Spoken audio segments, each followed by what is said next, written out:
یہ ہے مقبوضہ بلوچستان۔ آج جمعہ 15 مارچ سال 2024 ہے۔ بلوچستان ٹوڈے سے آج کے علاقائی خبروں کے ساتھ میں ہوں آپ کا میزبان الیاس بلوچ۔ پنجاب سے جبری لاپتہ طالب علم کی بازیابی کے لیے احتجاج، سی پیک شاہراہ بند۔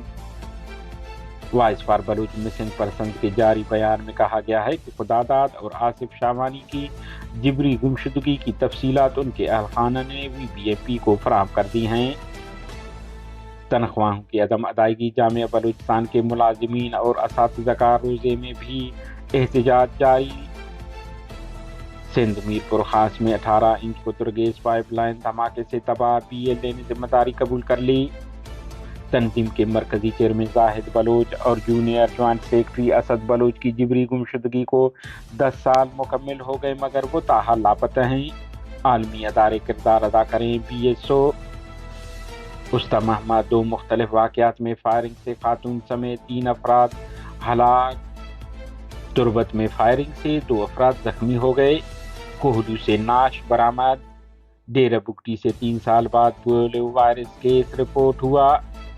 کوئٹہ میں ضلعی انتظامیہ کی گراں فروشوں اور ذخیرہ اندوزوں کے خلاف کارروائی، 34 دکاندار گرفتار۔ چمن دھرنے کو 5 ماہ گزر گئے، پیدل آمد و رفت کے لیے بارڈر کھولا جائے، دھرنا کمیٹی۔ خوزدار میں بجلی کی 11,000 kV کے 2,000 فٹ تار چوری، علاقہ تاریکی میں ٹوٹ گیا۔ سبی اور مچھ میں طوفانی ہواؤں سے ٹرانسمیشن لائن پر 132 kV کا ٹاور گر گیا، بجلی کی فراہمی معطل۔ چاوی کے نواحی علاقہ زیارت، بلانوش میں 100% بچے تعلیم جیسی بنیادی سہولیات سے محروم، عوامی حلقے۔ ایران جانے والے زائرین کی سہولت کے لیے نوشکی میں آرام گاہ قائم۔ کیچ پاکستان کے صوبہ پنجاب کے شہر سرگودا سے 8 مارچ کو پاکستانی فورسز کے ہاتھوں جبری لاپتہ طالب علم خدا داد کی بازیابی کے لیے ضلع کیچ کرکی میں لواحقین کی جانب سے سی پیک روڈ کو بلاک کیا گیا۔ مظاہرین نے طالب علم کی بحفاظت بازیابی کا مطالبہ کرتے ہوئے کہا کہ ہم نے انہیں تعلیم حاصل کرنے کے لیے بھیجا تھا لیکن انہیں وہاں سے جبری لاپتہ کیا گیا ہے۔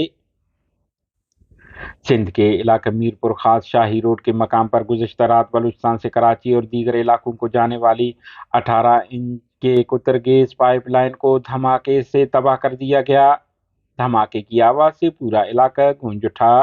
دوسری جانب بلوچ لبریشن آرمی کے ترجمان آزاد بلوچ نے جاری بیان میں مذکورہ حملے کی ذمہ داری قبول کر لی ہے۔ وسطی محمد نصیر آباد ڈویژن میں مختلف واقعات میں 3 افراد قتل۔ پہلا واقعہ گوٹھ علی شیر جکھرانی میں پیش آیا جہاں سیاکاری کے الزام میں ملزم غلام ربانی نے اپنی بیوی اور اس کے آشنا کرم علی جکھرانی کو فائرنگ کر کے قتل کر دیا۔ ملزم فرار ہونے میں کامیاب ہو گیا۔ دوسرا واقعہ سٹی تھانہ وسطی محمد جمالی پیٹرول پمپ کے قریب پیش آیا جہاں پرانی دشمنی کے بنا پر مسلح موٹر سائیکل سواروں نے فائرنگ کر کے نوجوان آدم خان کو قتل کر کے فرار ہو گئے۔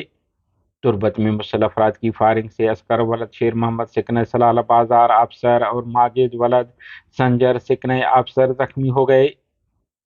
دریاسنا کوہلو کے علاقہ لاسی زئی ایریا میں ایک نامعلوم شخص کی نعش ملی ہے۔ ہسپتال کے ذرائع مطابق مذکورہ شخص کی موت ٹھیلے سے گر کر ہوا ہے۔